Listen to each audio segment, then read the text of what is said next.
damage. Stay still! Derbyshire traffic cops. It does have warning markers for potential firearms. Turn over! You're under arrest. Intent to supply Class A drug. Police 1,000 square miles. It's a crash. You got any other injury other than your head? With some of the UK's most dangerous roads. How nobody's been killed out of this, I don't know. Do you know how fast you were going? It's scary when stuff like this happens. In life and death situations. Get on the ground, you'll be tasered! We've got runners. Face down! Yes, successful sting. Around every corner, Great acting, mate. there's a new challenge for the traffic cops. Step out of the vehicle now! Stay there.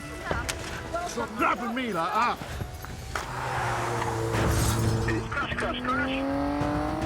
Coming up, The car's on its roof. collisions changing lives, It's easily a 25-foot drop. involving the young If you went over there, it would most likely have been a fatality. and the old, I am a total idiot. and a serious motorbike crash Can we get someone to go and get the defibrillator? leaves the traffic cops searching for the truth I went to go put my brakes on and they just was not working. as an elderly man fights for his life. Right, new bag of fluid going in. Thank you.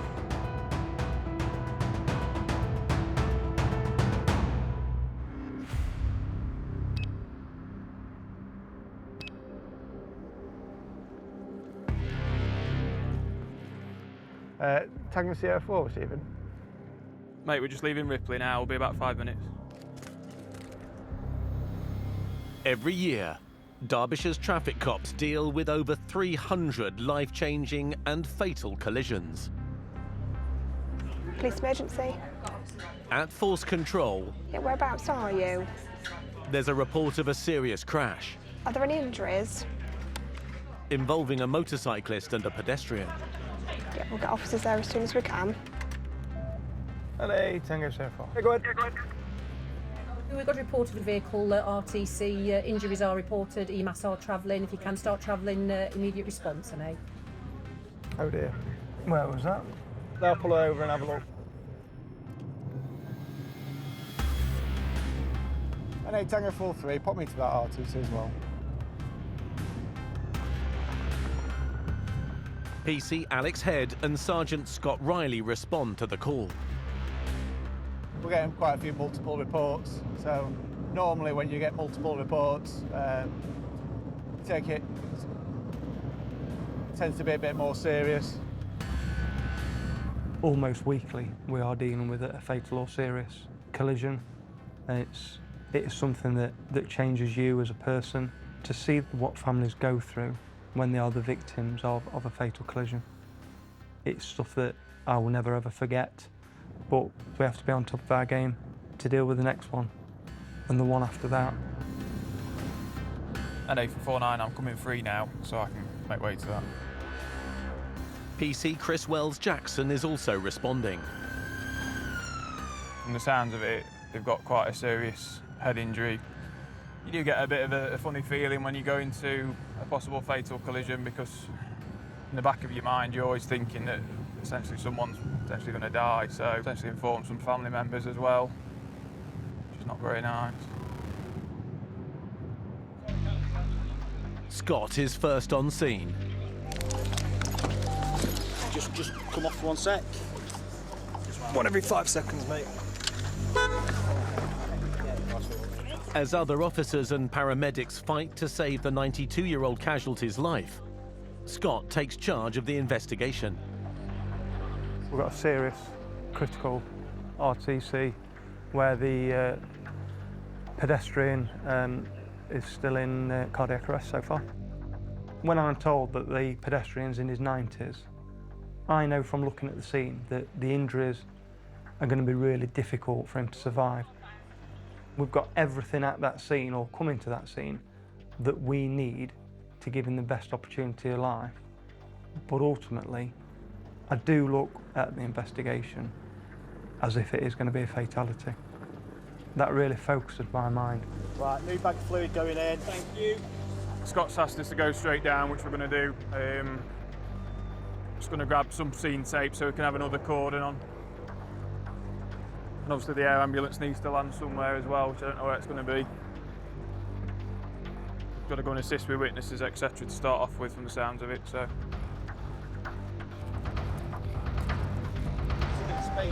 Where did it actually happen? We've only got here for a little bit. They've seen it, they've been right behind it.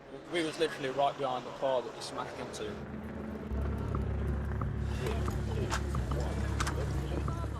With life-threatening injuries, the victim needs urgent hospital treatment. His condition's not changed from when we've arrived. Scott's focus turns to evidence gathering. In the black car, Yeah. there is a key witness. Right, And okay. that key witness Yeah. describes him as travelling with excess speed. We need to secure CCTV, we need to secure the area for our forensics team.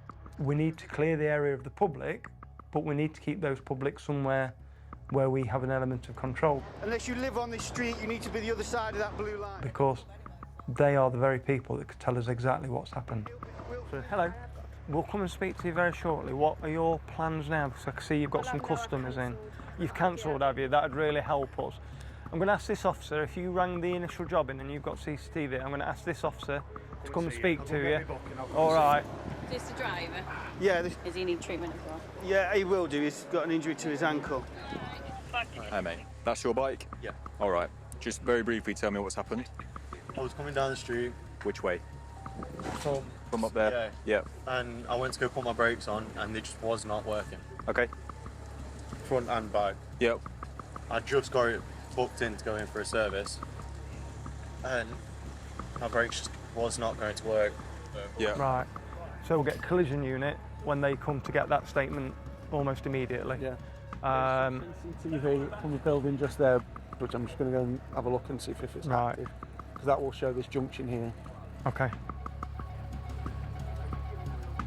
With the scene locked down, the victim, who remains in a critical condition, is transferred to hospital.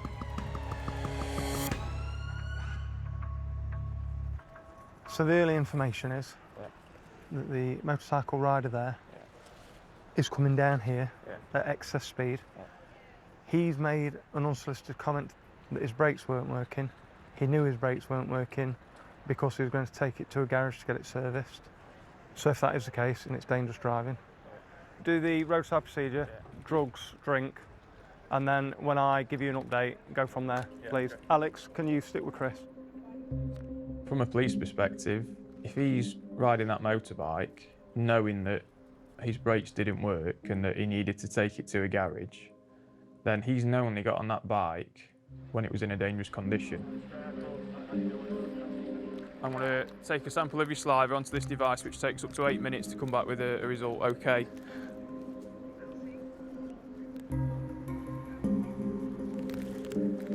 Thank you. Okay, that's fine. So I'm going to require you to provide me with a sample of breath for analysis, okay? Same rules apply as to the drug swipe, failure or refusal of any allowed to arrest and prosecution, okay? Just create a nice tight, seal your lips, blow until I say to stop. Blow, blow, blow, blow, blow, blow, blow, blow, blow, blow. Thank you. That's it, done. Cheers. So at the moment that's showing as negative and the breath test negative. So if it's a case of that casualty ends up taking a turn for the worse and it turns fatal, then this chap will end up being arrested for causing death by dangerous driving. Both are negative. They're saying he's going to have to go to QMC because it's closest, and given his injuries, I don't think it's going to be anything too extensive. It's just legs at the moment, so he's got some grazing to his legs, potentially a foot injury. So.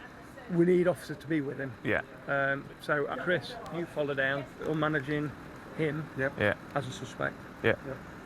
With a view to arresting him once we get a casualty update. Okay. And once he's cleared of his injuries. Okay. We'll get onto the family now, and then I'll give you a ring and see where we're at with that. Okay. Worth just arresting him now, just to put some powers over him. Yeah. For serious injury dangerous. Yeah. I'll do it, so doing everything else.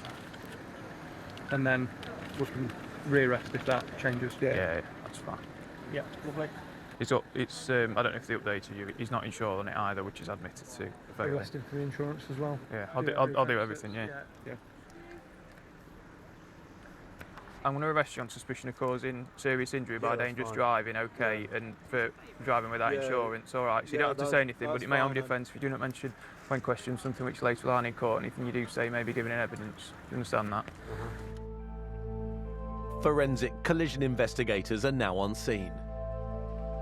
We're trying to get all the available evidence from CCTV, from the shops, the street side of the street, from the residents.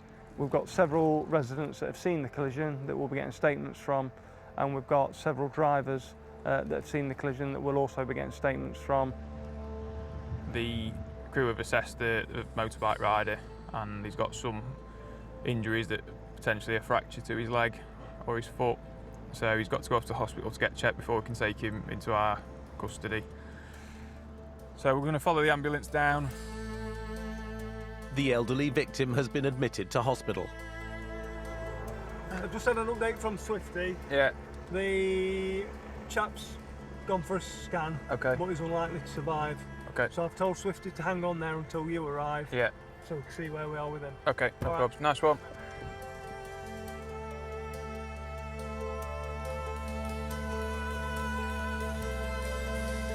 The horrifying point to this scenario is that it could have been anybody that was walking down that pavement.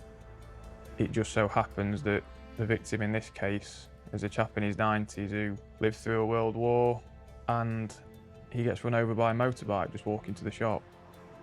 So it really puts things into perspective that it doesn't matter where you are, who you're with, how young or old you are, that anything can happen at any time and your whole world can change just like that.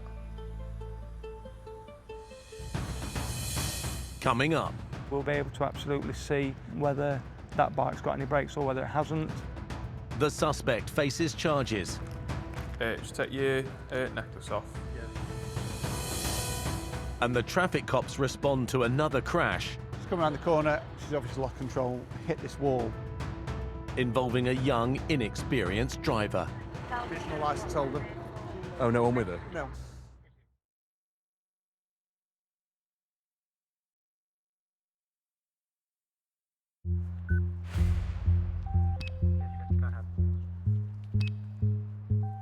Are you happy for all the witnesses go? Yeah. Got initial accounts? Yeah, as long as we've got the contact details, and we'll contact them later. Brilliant, thank you. At the scene of a serious collision between an elderly pedestrian and a young motorcyclist. My brakes just was not going to work.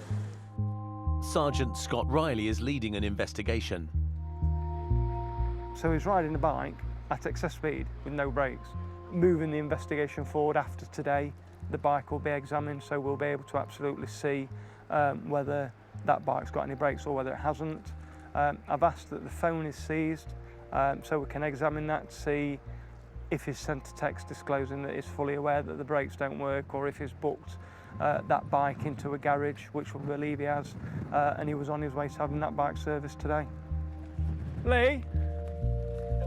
I'm going to ask for him to be arrested for dangerous driving. Yeah. As Scott remains on scene, PC Chris Wells-Jackson makes his way to the hospital. I think the motorbike riders started to realise what's occurred. He didn't seem horrendously panicked by the scenario to start off with. He seemed quite calm, but that's shock. I think shock affects everybody in different ways. The rider has been checked over at hospital. But with the elderly pedestrian in a critical condition, the rider is taken into police custody. Right, so unfortunately the other chap has died, okay. So I'm going to further arrest you on suspicion of causing death by dangerous driving, okay. Just remind you that you are still under caution, do you understand? Okay. This rider's world has just collapsed in front of him. He could essentially go to prison for 15 to 20 years for causing death by dangerous driving. Also, he's got to live with it for the rest of his life, knowing that he's killed someone because of a decision that he made that he shouldn't have made. Come on. on. Just watch your lace. Yeah. Shut that door for you.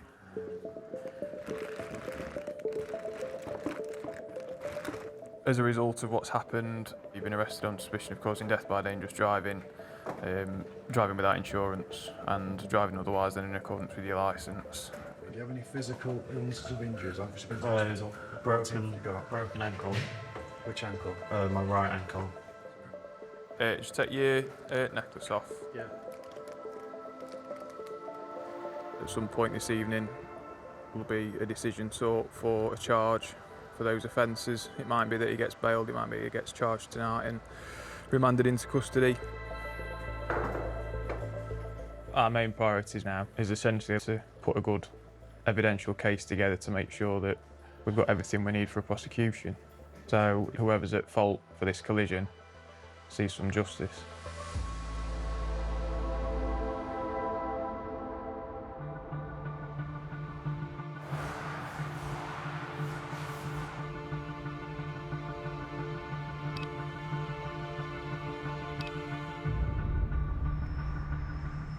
Excess speed contributes to around a quarter of deaths on the UK's roads.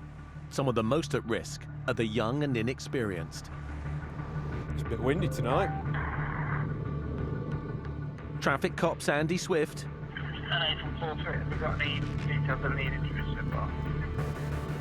and Alex Head are responding to reports of another crash 10 miles north of Derby.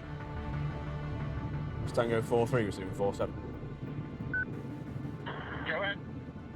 I'm just at Summer Coats on 38, so I'm a bit behind you. There's just been a report of an RTC up to cars on its roof. It says it's skidded.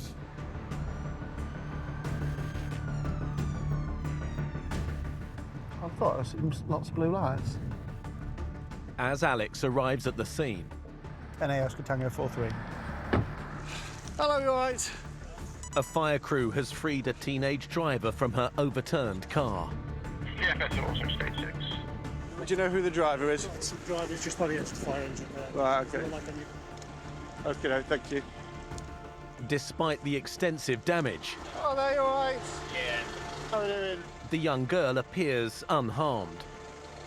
So who's in the car with you? You got a licence? No, then.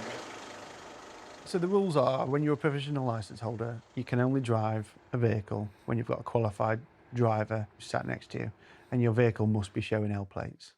In this case, neither of those things were complied with. So I've come to a single car collision. It's quite extensive damage considering it's just a single car RTC. The female driver's just lost it at some point, I don't quite know how. But she's ended up rolling and flipping the car. Luckily, she's only got minor injuries. There's just a few scratches to it, but that's about it. The problem though, probably might explain why she's crashed, is that she's a provisional licence holder and she didn't have anybody with her. So she's just taken the choice to drive the car when she doesn't have a licence, probably not trained and doesn't have the skill to drive the car on her own. And this is the result. So it's a silly life choice, because now she's going to have lots of points on her licence. And the chances of her getting a licence and or insurance after it are very, very slim. Andy arrives on scene. Hello, you all right? Yeah. Alex, have you sorted recovery? Provisional licence holder. Oh, no one with her? No. I'll get my brush and I'll brush up and then I'll see if I can hump my car up the side of the curb and then... All right. Going 50 miles an hour. I genuinely, I could not tell you how that happened. We'll let the paramedic just check you over, and then we'll just take it from there, all right? How old are you? 17, okay. Because you were technically classed as a child, can I speak to your mum? I'm going to need to speak to her. Hello there, it's PC Head from Derbyshire Police. She's fine. She's absolutely, there's no issues whatsoever, we don't believe. She's got a few grazes to her hand. It's a good job. I think she was wearing a seatbelt and she's got a bit of a ringing in her ears, like you'd imagine from being in the collision. Are you obviously aware that she shouldn't be driving? She's not got a licence. She's not passed the test. And the Oscar Tango 4-3. You can just let highways know. I don't know if it'll be their responsibility, but there's a brick wall which has been partially demolished. It will need looking at. She says she's come around the corner at a normal speed. She's obviously lost control, hit this wall, and thankfully, it's bounced her off back into the carriageway. Because if you look over the drop over this wall, it's easily a 25-foot drop. So she's a very, very lucky girl. Hopefully there's going to be some life lessons learnt, especially considering she shouldn't even be driving in the first place. If you went over there, it would most likely have been a fatality. Look how close it was. Yeah, your bumper was literally resting on that piece of log down there. Right, you just come with me and we'll take a seat in the back of my car. So you're going to be reported for the consideration prosecuting you for the offences of driving without a licence and driving without insurance, okay?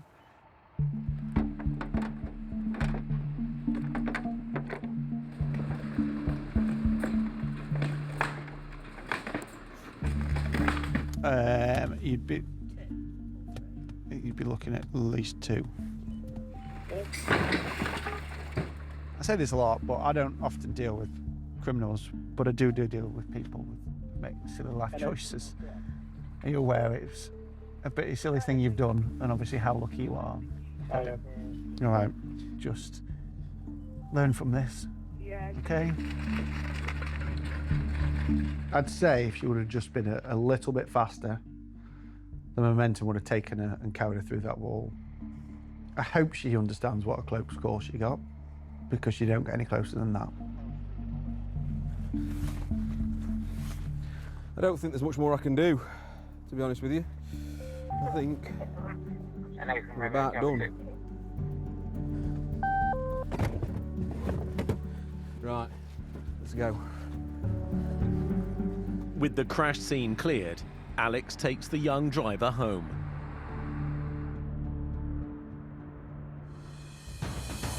Coming up. Out I came in a hurry. Yeah.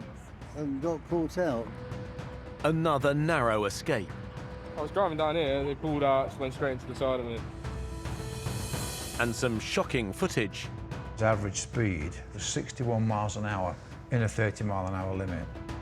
Provides some answers in the fatal collision. He's likely to go to prison for quite a while.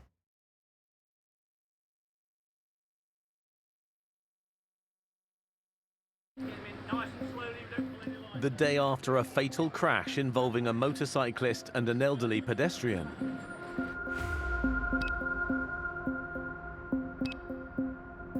Sergeant Scott Riley is leading the investigation. This is just the most horrendous set of circumstances. You've got an elderly gentleman in his 90s that's gone out to the local shop, and that could have been me, could have been any one of my family, my friends, and it's just really upsetting because you never know when your time's up. You can see this is the vehicle.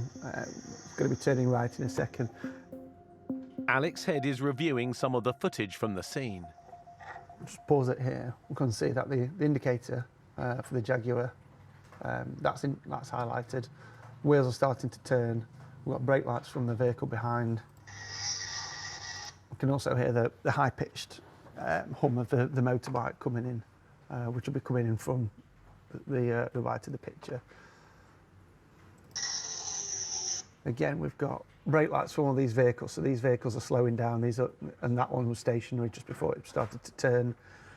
That's now started to turn, and this biker has now come down. He's travelling far too fast for the conditions. He's overtaking stationary traffic and not anticipating and not looking further enough ahead of him to see why these vehicles are slowing. Hasn't got time to brake, hasn't got time to slow down to avoid it. So the only course he can do is to take avoiding action. But it's not enough, and he's actually clipped the front end of this Jaguar. So him and his bike are now sliding towards this pedestrian. They both slide down the road, and he takes the legs from under the member of the public. The force is so fast though that he's taken his legs from under him, and he's landed on the back of his head. And then we can just see that the motorbiker's left picture. And this is very much how we find the scene. Chris Wells-Jackson reviews CCTV from a business opposite. It quite clearly shows the motorbike striking the pedestrian. And at the moment of impact, it swivels towards the mirror that's on the wall, and that mirror, for a couple of seconds, just captures the impact.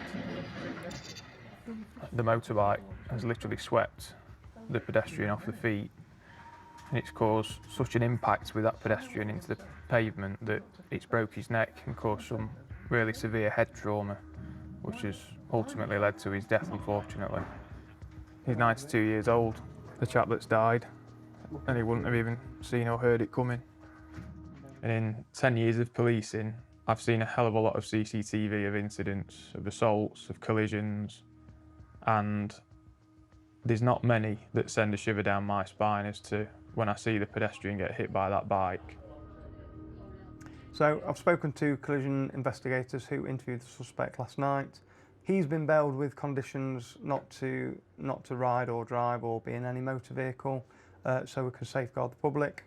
And he's been bailed for quite a short time span, just of 3 weeks, so that we can do that initial investigation into the mechanics of the bike to see if that's in order or if there are any mechanical defects. Is there any truth in what he's saying? Do the brakes work or don't they work?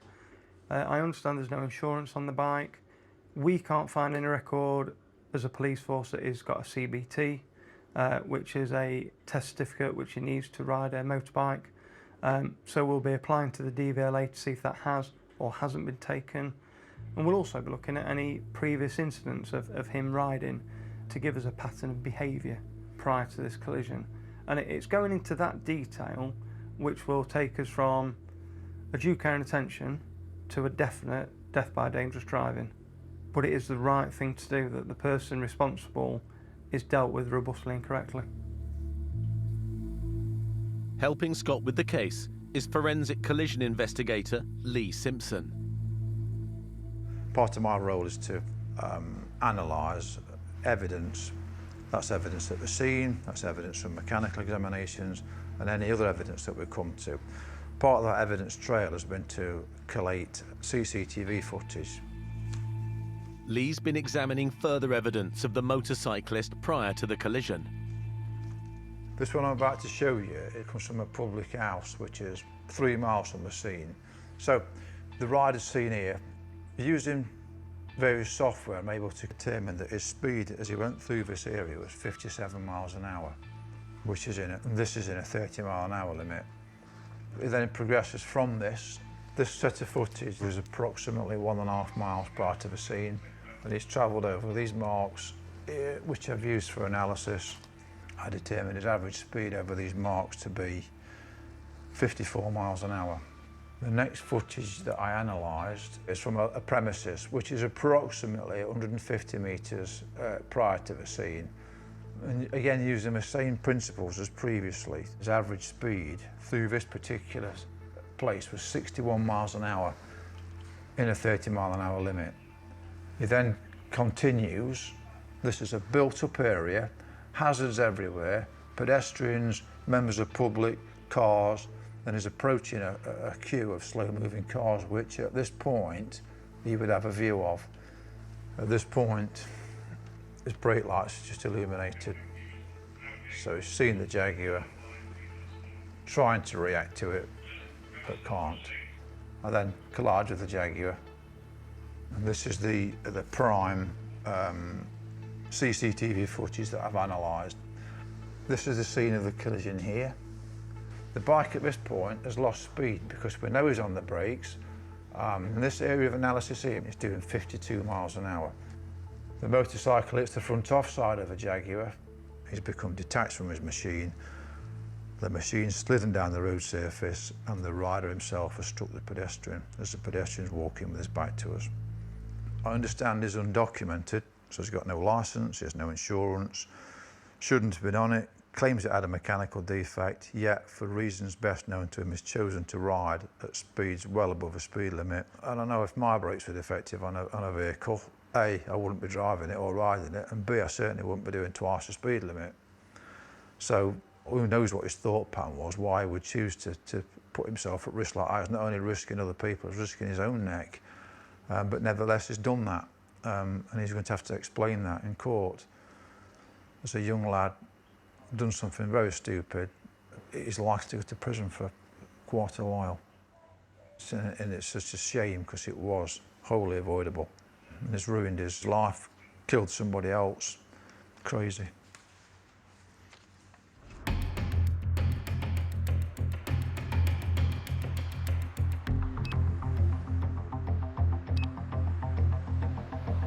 With over 1,000 collisions occurring across Derbyshire every year. LA Tango 43, claps received, thank you. Officers like Alex Head are the first to decide if a prosecution is necessary. There's a two-car RTC, one car apparently on its side with leaking fluid. Not sure whether there's anybody trapped, but Scott should be there. Probably there by now.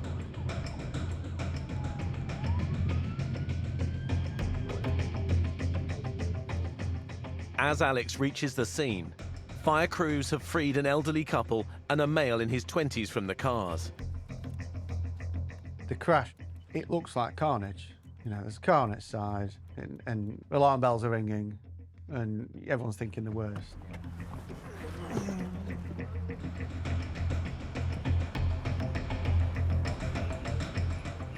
Hello there, you all right? Were you in one of these vehicles? You were in the red one. Who's in the white one? No. The blue top, the high vis in his chest. Right, okay, all right then, lovely stuff. What? Yes. Oh, were you in the East White vehicle? Yeah. Right, okay. The 87-year-old man was driving the red vehicle. So we've got these two guys that are from the red car, and then yourself, the driver of that one. Yeah. Lovely. Thank you very much. Yeah. So what's been happening? Well, I was driving down here, they pulled out, went straight into the side of me, and then I'm on the side. Okay. Any injuries for yourself? I think just my elbow. Just your elbow? It was a bit funny, but okay. I'm all right. You're moving it at the minute? Yeah. Okay. As first on scene, Scott's been gathering statements. From what an initial witness has told me is that driver of the red car with his passenger there come out of the junction, hit the young lad who's in the uniform. He's a single occupant, so we've literally got elderly male that's pulled out. Nobody's mentioned any intimation of alcohol or anything like that. No. I'll get recovery ordered. Yes. I think it's just one of those. Looks a lot worse than it is. Yeah, I'm not going to. Fire officer's doing a great job of looking after him. I'm not going to interrupt while there's an ambulance coming for him, so we'll just get his details once all is sorted. Yeah. It's obviously his fault, isn't it? I think it was quite a slow speed impact because both vehicles have pretty much remained in situ from this junction. I've been to numerous jobs since joining traffic involving old people, and you've got to go and have an honest and frank conversation with them about their ability to drive. Are you going to have that subtle conversation? Yes, I don't know if now's the time. No. But I might pop back either tomorrow, because it needs to be had. It doesn't really get much open and wider than this junction. No. Driver of the red vehicle. Hello, my name's Alex, okay? I'm a police officer. Just wanted to find out a bit about what's happened. Can you remember?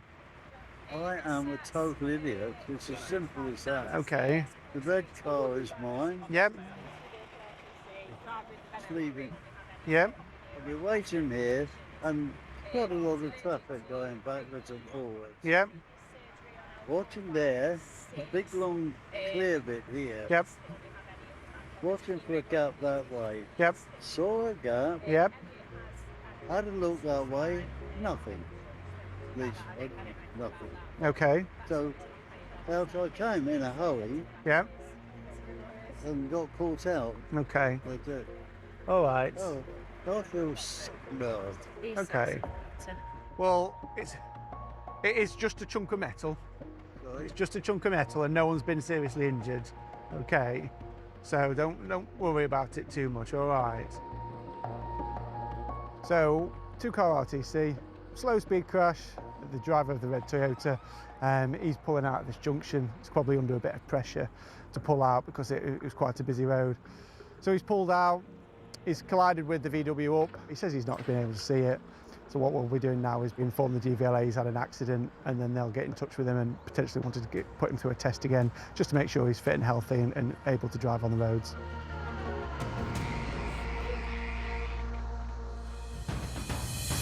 Coming up.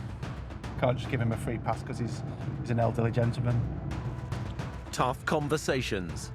How are we doing? Are you okay? And the investigation into the fatal motorbike collision concludes. He could have had a collision anywhere on this road had he not collided there.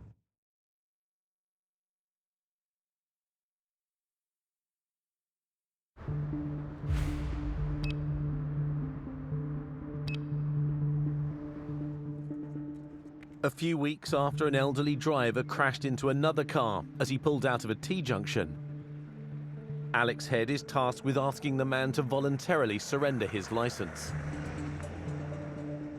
He's 87. At the end of the day, I think it comes to us all. Your reaction's slow, your visibility changes, your ability to assess risk and danger changes. So I've got a form for him to fill in if he feels that's appropriate. If he's still adamant he wants to be driving, then we'll look to prosecute him for driving without due care and attention. But we can't just give him a free pass because he's an elderly gentleman. Some people take it on board, others defend it and fight it and will not listen to you, which is extremely frustrating.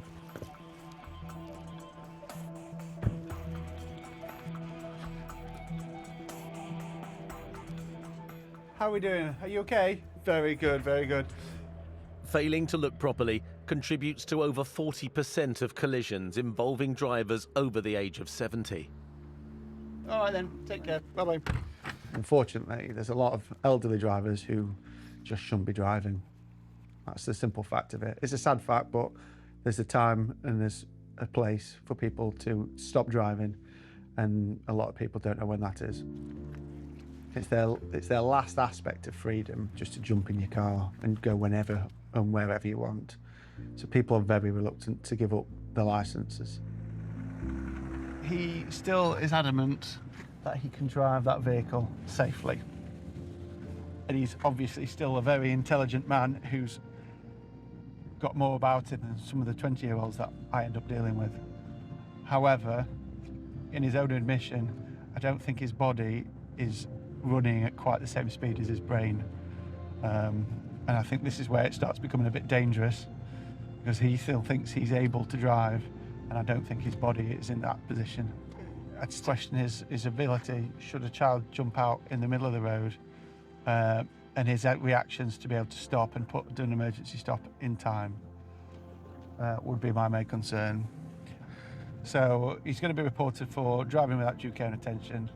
We're going to be submitting a form to the DVLA for them to assess his eyesight and his medical records and see if there's anything on there which is ringing alarm bells. And he'll have to just live with some points on his licence, and hopefully he'll take on board with some of the things I've said.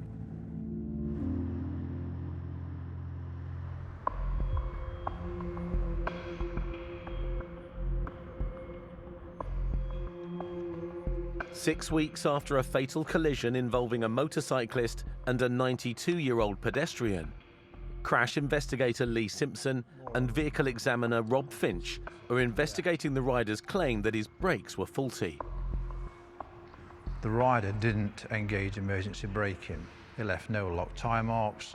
Now that could be because his brakes were defective, or, which is more likely, is that his speed was such that he left himself insufficient distance and time to be able to engage emergency braking. So what Rob will do, Rob will check it now physically to make sure there are no leaks, nothing immediately apparent to suggest why the brakes wouldn't work. I can see that the front brake, all its components, caliper, the brake pipe, there's no leaks and the fluid level is satisfactory. Right, moving on to the rear brake, I can see there's no leaks, there's no hydraulic leaks whatsoever on the rear brake, and there's plenty of fluid within there. If the fluid drains out and then you get air in there, then it will not operate the caliper. I'll try the pedal travel. The fluid level is okay, the pipes, there's no leaks, the caliper's all dry. So this brake should operate. I'm pressing the pedal, the rear wheel is braking, as you can see. And the pedal travel is satisfactory. That's operating. So his claim that he had no braking is false, and we've now proven that they were operative. With the case against the rider nearing its conclusion, Lee revisits the scene. Our rider was a young lad, for reasons best known to himself, has chosen to ride at ridiculous speeds.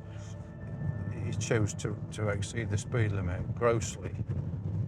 We were presented with a situation in front of him that he couldn't, or he had insufficient distance and time to be able to react appropriately. We're now approaching the collision site. It's a 30-mile-an-hour limit. As you can see, we've got pedestrian crossings, junctions everywhere, residential premises, commercial premises, hazards everywhere. Nothing supports ever would want to ride down here at 60 mile an hour plus. It's 30 mile an hour for a reason, to keep you safe. The collision site's coming up, we've got another pedestrian crossing which continues at 61 mile an hour. So our rider halves his opportunity to brake and stop accordingly. The junction to our near side, garages, commercial premises on the offside, a pub, hazards galore. We're at the collision point now. Our rider was doing 52 miles an hour at this point. We can see it's a busy residential area. There's all sorts of other vulnerable road users, not to mention vehicles. He could have had a collision anywhere on this road had he not collided there. And if he'd have continued riding at that speed in the manner that he chose, it's just a question of time before he has a collision. He should only ride such that he can stop at the distance he can see to be clear. He clearly couldn't do that. His speed was ultimately giving him insufficient time and distance to react accordingly. And that's why he's collided.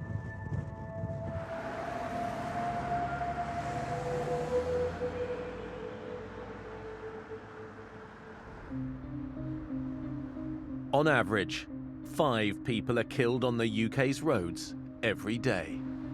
When you first come to your first fatal, it's one of those jobs, those incidents that you always remember in your policing career. But your training just sort of takes over. The thing I find difficult about dealing with fatal incidents is not necessarily the things that I'm faced with at the scene, but it's that emotional connection that's somebody's loved one. And even if you do a really good investigation and somebody is found responsible, it's still not going to bring that person back, and it's still not going to change the upset and trauma that family's going to go through. And it's that I find really difficult to process. In this episode, I just got booked in to go in for a service. The young motorcycle rider involved in the fatal collision that killed a 92-year-old man pleaded guilty to causing death by dangerous driving and riding whilst uninsured and unlicensed. He was sentenced to 6 years in prison and an 8-year driving ban. I genuinely, I could not tell you how that happened. The 17-year-old girl who collided with a wall, flipping her car upside down, was charged with driving otherwise than in accordance with a license and driving without insurance. She received 6 points on her license and a £300 fine. I didn't look that way, nothing. And the 87-year-old man who pulled out of a T-junction and hit a young man's car, knocking it onto its side, refused Alex's advice to voluntarily surrender his license and was referred to a driving awareness program for driving without due care and attention. And the new series of Traffic Cops continues next Monday at 8. And if you or someone you know has been affected by any of the issues raised in Traffic Cops Tonight, do go to channel5.com/helplines for information and support. New next on 5. Police must pin down their suspect number 1 before he strikes again. Stay with us.